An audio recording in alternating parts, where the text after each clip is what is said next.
You're listening to the Simple Growth Podcast, the show that helps business owners get their life back. Here's your host, Mike Callahan.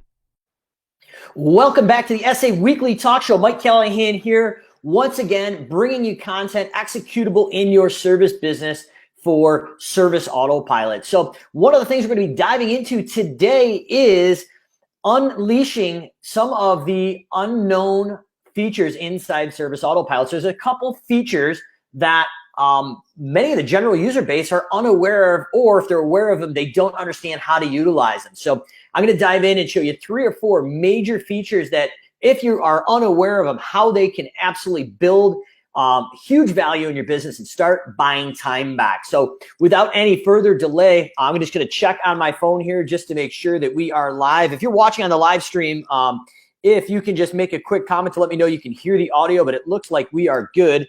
So I'm going to stick my phone here just to make sure. But in normal fashion, I'm going to pop this out and dive in. So one of the features here that I'm going to recommend that you look at is under scheduling. We have the original calendar feature. Now, this feature is viewable to every Service Autopilot user. Now, in this test account, I'm not sure if I actually have any jobs in here, but this is going to allow you to dial into your day, your week, and your month view. And also a timeline. So you can actually see some of our test clients here in these areas. So great view, nothing wrong with it. But if you're looking to take your scheduling to the next level, especially if you're in home cleaning or irrigation or different estimators need to be timed out in blocks, this is a huge feature. So this is the I'm going to say the basic version of your calendar scheduling. Where I'm going to go into is kind of demystify the very unknown feature of Service Autopilot. So under scheduling, you have the option for dispatch calendars. So this is quote unquote on beta, but this has been around several years. What you need to do is if you don't have this feature, I'm going to dive into, is you need to call Service Autopilot support. I believe you need to watch maybe a quick video. If they don't require the video to turn this on, highly recommend going into the help tab here down at the bottom and grabbing that how-to video. But this is a really, really interesting play. If you haven't seen it, I'm going to demystify it. And then I'm going to show you how to customize it.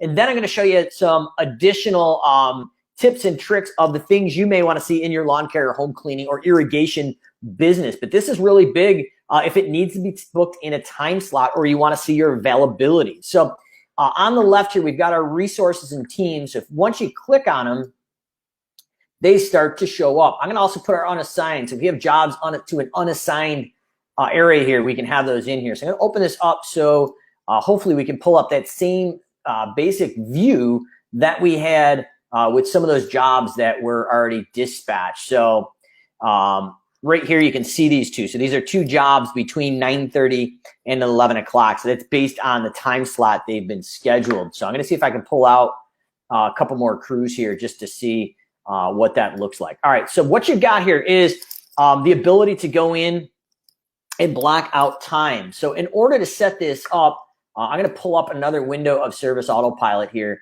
and show you how I got this to look like this. Because when you first open this up, this is not the view that you get. So as a certified advisor, when you go out and set this up for folks, these are some of the steps that we teach them how to do, and we do it for them. But basically that gear icon here, we're going in and we're doing our time slot, complete with a couple typos here. Time slot resources. So this is the dispatch calendar resource view. So what we've done is that Monday through Friday, we're doing half-hour increments all the way through from 8:30 all the way out to 7:30 p.m. So how you would do that is going in and add a time slot, and we would select the days of the week that we want those time slots available. So maybe you work half days on Saturdays. We would also add that in. So I'm going to go in and say, we want Saturdays, and we're going to start those appointments at 8 a.m. So maybe you have weekend estimates that are in person for design build, and we're only going to go out till noon. So we're going to go in and put that in here and plug that in. Now, time slots, you can do half hour, 2, 4, 6, and 8 hour blocks. So that's the slot that you would schedule in here. So once that's set up, we would hit save and we would go in and set that up. So I can actually add that in here just so we can add that in. You can kind of see what happens. So now we have those time slots in there. So that's the first piece of the scheduling dispatch calendar. If you're joining us late, once again, this is a quote unquote beta feature, but it's been around 7 years. or a few years, 6 or 7 years, I'm assuming. But the idea is you need to get this turned on and watch a video. We've used it for several years, as well as teach other people to use it. So it's definitely functioning. It doesn't have the quirkiness of a beta product for sure. But what we're doing is we're going into that dispatch calendar now, and you need to select when you click on your resources or teams right here, it pulls them up. So now I can see what I've got from 9:30 to 10. Now I can also go in and manually add a job and click that in. So I can go in and say, I want a reoccurring job on every Monday, Tuesday, Wednesday, whatever this is. This one right here is a Friday. And we can do the resource or week view, but I'm in the resource view per day. So if I went and did a reoccurring weekly or biweekly cleaning, it would pop into those spots if it was available. So I'm going to go in and just add a one-time job just to show you. So it pulls up very similar. It's going to look just like your dispatch board, but we're going to go in and plug that data in. So very similar. There's no retraining, but this gives you the granularity of both views. So the only difference here is I got to go in and select a client. And is there a contract or no contract? Was it part of the pool and lawn contract? Is it a test contract? Nope, not part of a contract. So that's going to allow us to build that out. Now, if it is part of a contract, that's not going to affect this. But then the rate and budgeted time, you need to enter those, but it's not going to bill it out. That's going to be part of the installments, but we still want the rate and budgeted time for the data points into our reporting. So what I would do is go in and let's just say this is going to be our lawn mowing, and it's assigned to me. And then I'm going to put a rate in of say $50 a cut. And if I'm charging $50 an hour, then budgeted time for one person would be 1 hour. So we're going to say based on that, it's bumped out between 8 and 9 a.m. I can override this, but I'm going to stick with that time and then hit save. So now that's going to go in and update the calendar in that block of time that was open on the calendar. So this is a really powerful tool to get that in that dispatch calendar here, as you can see. Now you're wondering probably what some of these things look like here. So I'm going to pull out the legend here.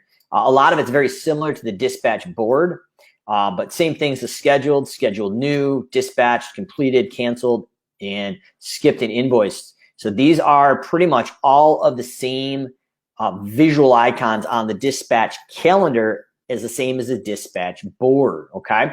And this is show scheduled resources. So that's this little avatar here. And we've got the rest of the priorities, job notes, overlapping time slots. So this will go in. So if you can see, I overbooked this based on the time here. So that is there. So that gives you the ability to say, hey, have I overbooked this? And then conflict days. So if we're doing fertilization one day and we need to go out and do another scheduled job, we don't want the two crews conflicting. We can have conflict days. And in addition, we can toggle the map. So I'm going to show you how to open this up and actually pull this out in the map. Now your colors here, you're probably wondering, what does the red and the green mean? So you've got must confirm products, open slot text, overlapping text, one-time jobs. This is a one-time job versus a reoccurring. So if you're in a reoccurring scenario like cleaning, this would be really helpful as a visual clue as you're looking at this. So want to say what's up to Matthew Schneider. What's up, brother? Hopefully you get some snow there a little south of us. Not much in New York right now, upstate. So hopefully you guys are getting a little bit of snow and keeping you guys busy. Tim Gramsoff coming in a little late. What is the benefit of using this over the dispatch board? Well, Tim, this is just another visual view. So this gives you all the same ability of the dispatch board. But if you have things that have had to be booked out in time slots reoccurring at one time for like an estimator, design, build, things like that, this gives you a nice visual clue. So it's a nice opportunity to click back and forth. Tim, what I know about your business, this may not be beneficial for you unless you actually need to book time slots out. But it's a great tool that most people are unaware of. So we've got that here. Now you're going to be looking at it here and you're like, well, Mike, what if I want to show more on these? We call them cards. I'm going to show you how to do that. So we're going to go into the More tab and we're going to go and customize the card. So this is pretty cool. Customer we worked with last week as a certified advisor wanted to know if their cleaning company or their service company had a key to either the fence gate of the house. I forget what it was, but the idea was that we had to have a key to get into part of the property. So we were able to go in and customize the card to have a visual clue based on required a key for entry or no entry. So we'll go in and grab that here. Let me see. Let's see if I can update this. The kids are on the internet upstairs working from home. So the internet has been spotty at best, but let me refresh this out here. So dispatch calendar, get that to load up, and then under the More tab, we're going in to customize the cards. And when we go into customize the cards, we can make it small, medium, and large. So we've got the default right now is set to small cards. I'm going to recommend going to the extra large card, and then we can change our color codings from the legend here and the text color. But the thing I wanted to show you is you can show how many rows. I'm going to recommend 3. So what we're going to show is the service, the client, the map code, and this one's empty. So what if I had, we want to do budgeted time, and maybe instead of the map code, I want to go in and all my custom fields are in here. So maybe you want to know the dog's name, or is there a key, or whatever that looks like. But we can plug in our custom fields in here. So we give our technicians the opportunity to know the dog's name or the gate code or whatever that is. And by default, this is to budgeted hours, the amount of the job, and the approximate mileage. So you can definitely change that out in different areas here. So it gives you some different granularity to show what you want to show to your technicians and not show your technicians. This is a really huge thing in my opinion. So now that we have that, we're going to go in and bump some of these crews out here. And you can see this is exponentially gotten larger. So that's a great feature in my opinion.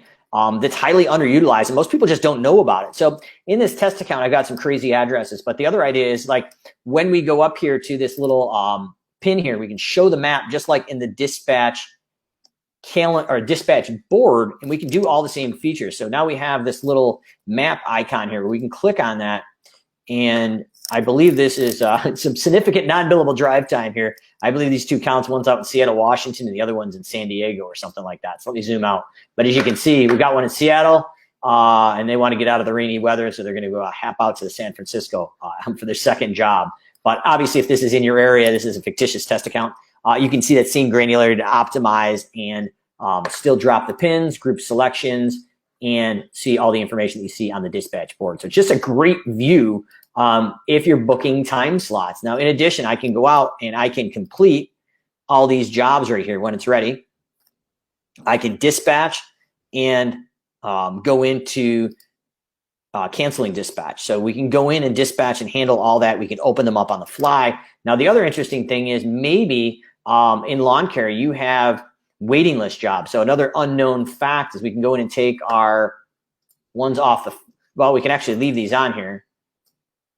And then we can go in and say, based on these waiting list jobs, I can hit the map icon here. If these test accounts actually had addresses, I could see, let's see if they're in here. If I actually had addresses on these waiting list jobs, they would populate in with my existing pins. So it gives you great granularity of your waiting list jobs.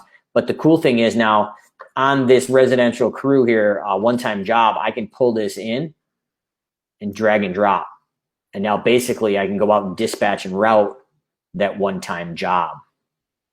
So that is a key way of going in to take this job and literally dragging and dropping that over. So I'm going to pull that back over. But that's another great feature that you have with Service Autopilot scheduling dispatch calendar. Those are the main features. We got the ability here to filter jobs and refresh jobs as well. So a lot of unknown factors there for sure that I wanted to touch on. So the next unknown factor is really under teams employees. Now doing Service Autopilot setups, probably over 20 now in the last 2 weeks, 17 or 18 we did last week for Service Autopilot clients where we set up the whole system for them and train them how to use it, particularly to their industry and their workflow and their services to customize that is if we went into our test employee in here, we would go in under the edit tab. Now, if you are in Service Autopilot and the owner of the business, you should already have user roles and rights, but otherwise you need to go up to the gear icon, user roles and rights, and put in accounting access, because what we're going to be doing is diving into under user roles and rights. We're looking at the payroll job costing information, and that is going to give us the ability to figure out their labor with labor burden. So before I really hop in there, this is one of our sheets where we use to figure out our average wage per division. That's not what we're focusing on here. We don't care about the average here. We want to care about their labor burden calculation. So in this cheat sheet here, basically we'd be plugging in, we'd call our payroll company and get these, our FICA, unemployment, state unemployment, workers' comp, liability, vacation pay, holiday pay, health insurance, so on. If it's applicable to business, you put in as a percentage of the dollar. She kicks it out. It's 0.19, so it's 19% labor burden. So what you're paying your folks plus the labor burden. So we would plug in, let's just say this test employee is being paid $15 an hour. So the sheet does is it figures out the based on your hourly rate of each employee. So you fill out this box right here every time you brought in an employee or gave a raise. But we want our hourly rate with burden and OT rate with burden. And we're going to go in now and hit edit. So let me see if we can get this to populate here.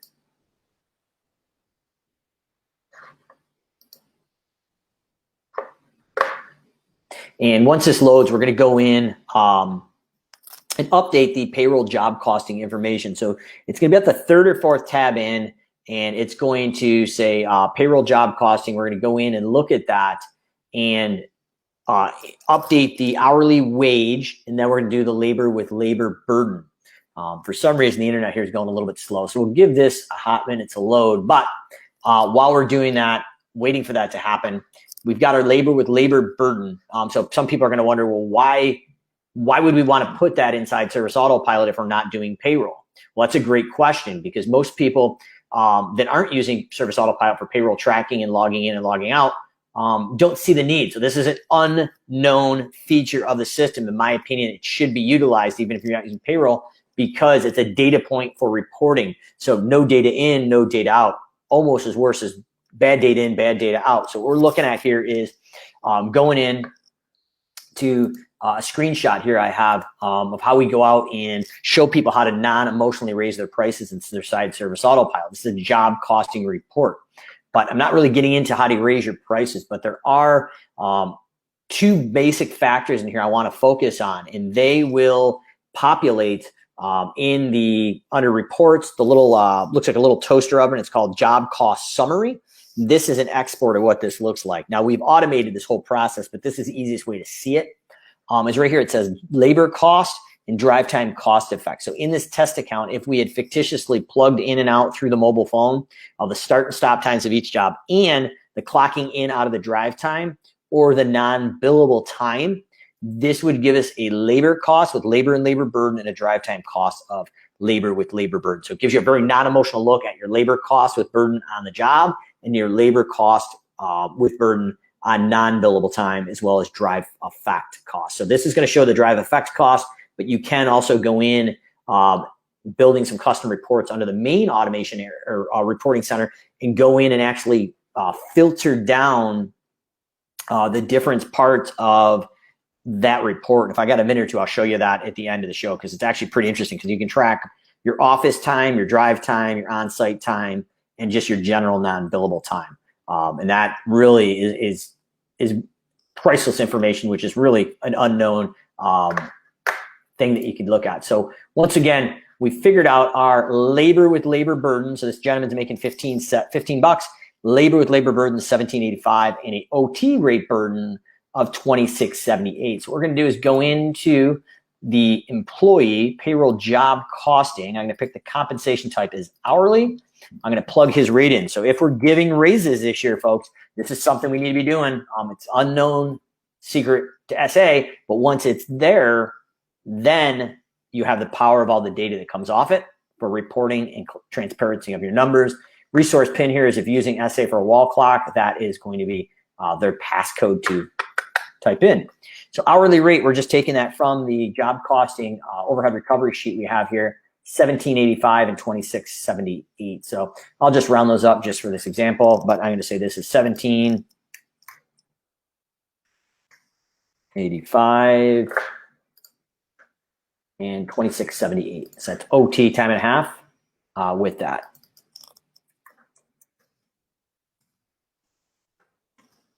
So we have our hourly rate with burden, hourly rate time and a half. That is going to be the information now that's going to come in right here.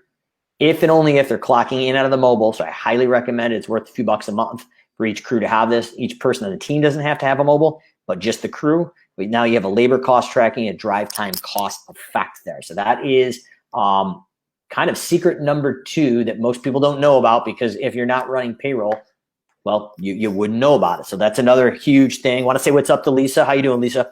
But any other comments or questions around this, more than happy to dial that in. And while I'm on the subject here, I want to just take a quick look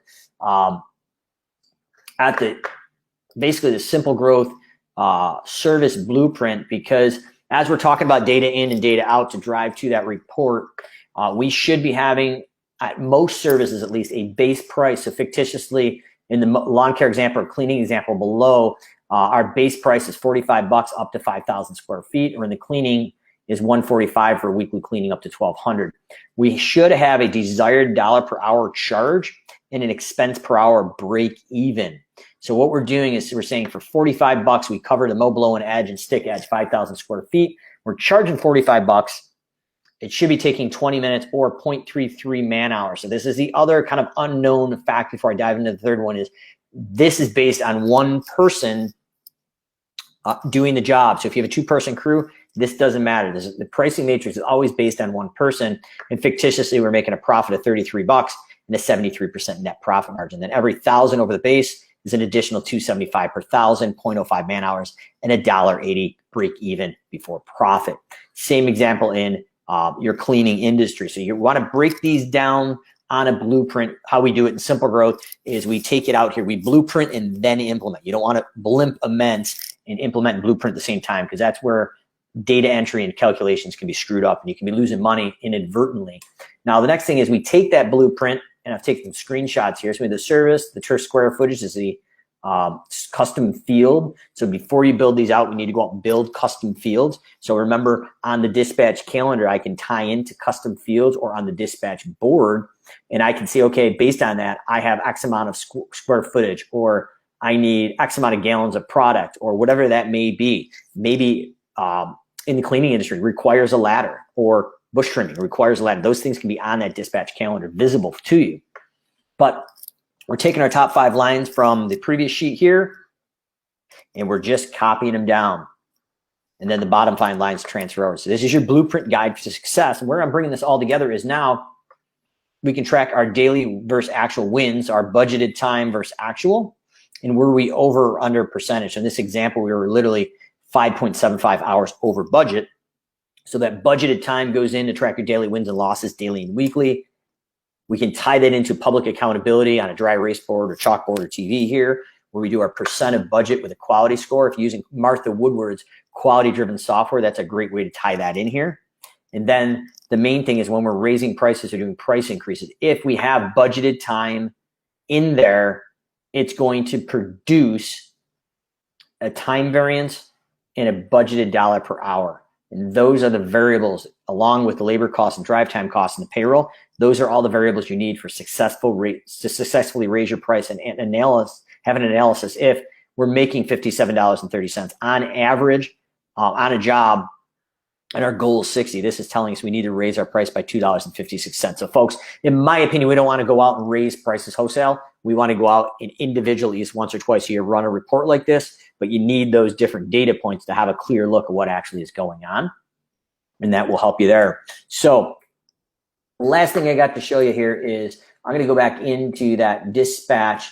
Well, actually, I'll go back to the dispatch jobs.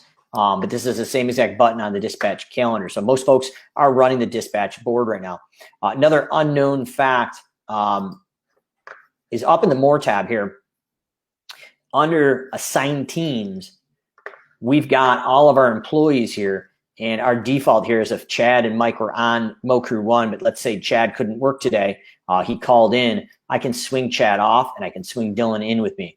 What that's going to do when you update this here is it's going to, on the fly, update the assignments and the budgeted hours. So if Dylan couldn't cover me and I'm running solo today, it's going to adjust the budgeted time. So this is the main reason when you go out and use that pricing matrix here. So when you're talking about